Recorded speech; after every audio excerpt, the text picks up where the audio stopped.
Which Minecraft update do you think was the most controversial?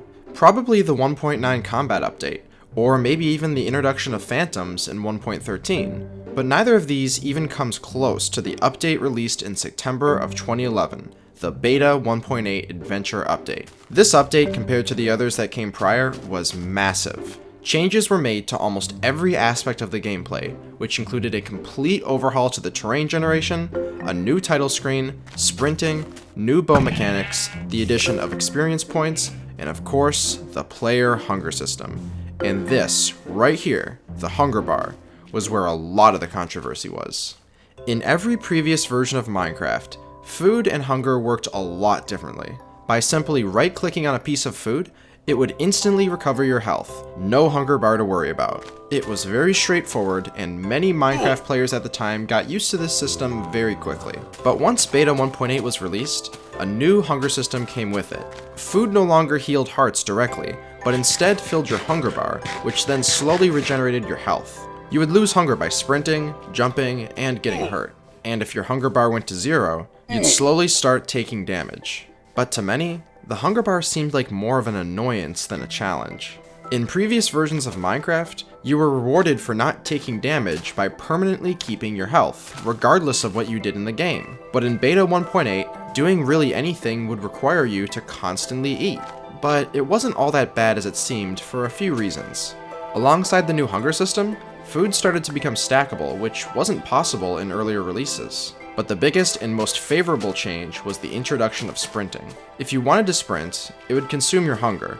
Simple as that. So players did kind of actually have a choice with this new system. But of course jumping would also make you lose a bit of hunger too. Now of course this hunger system wasn't perfect. In fact, it took multiple years to fine-tune some of the issues that the hunger system had. But today, we do have a pretty solid hunger system. Now for the other part of the Beta 1.8 update that made it so controversial. The new terrain generation. To many, when the Beta 1.8 terrain was compared to Beta 1.7, it seemed a lot more boring.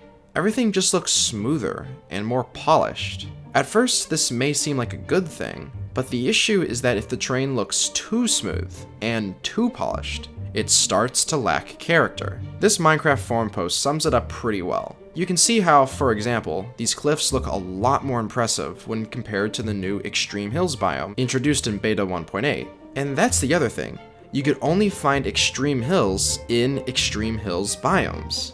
In previous versions, terrain like this could generate in really any biome, which made the old school terrain that much more interesting. And don't even get me started about the endless oceans. In this new version, as you get farther from the spawn point, the likelihood of the biome being ocean will only increase, up until a point when finding normal flat terrain became insanely rare. Some people actually enjoyed this change, as it sparked a sense of adventure, but for others, not so much. You see, oceans were sometimes so large that they would span as much as 100,000 blocks. One could spend multiple hours holding down the W key just to find a new landmass. And of course, this was very frustrating for many. Something had to be done. So a few years later, in 2013, Minecraft 1.7 was released, which overhauled the terrain generation yet again. This fixed many issues that the old world generation had, along with adding lots of new features. First of all, many new biomes were added, and most importantly, every biome now had something called an M variant, which stands for modified, or mountains. Just like the old Beta 1.7.3 terrain, all biomes can now have a taller and more extreme variant that can create really interesting structures. Oceans were also reduced in size, finally dropping the concept of continental terrain. This new world generator, of course, isn't the same as the old beta versions, but is certainly a fantastic improvement that is arguably much better than any terrain generator Minecraft has ever had. Some call Beta 1.8 the cutoff point between old and new Minecraft, and I can certainly see the reasoning behind that. So much about the game in just one update had changed. That's also probably why the old school Minecraft community prefers Beta 1.7.3 as the version to play if you want the true old school Minecraft experience. So what do you think? Was the Beta 1.8 update really all that bad? How would you compare it to the controversy that the 1.9 combat update brought? Let me know what you think in the comments. Now, don't mind me.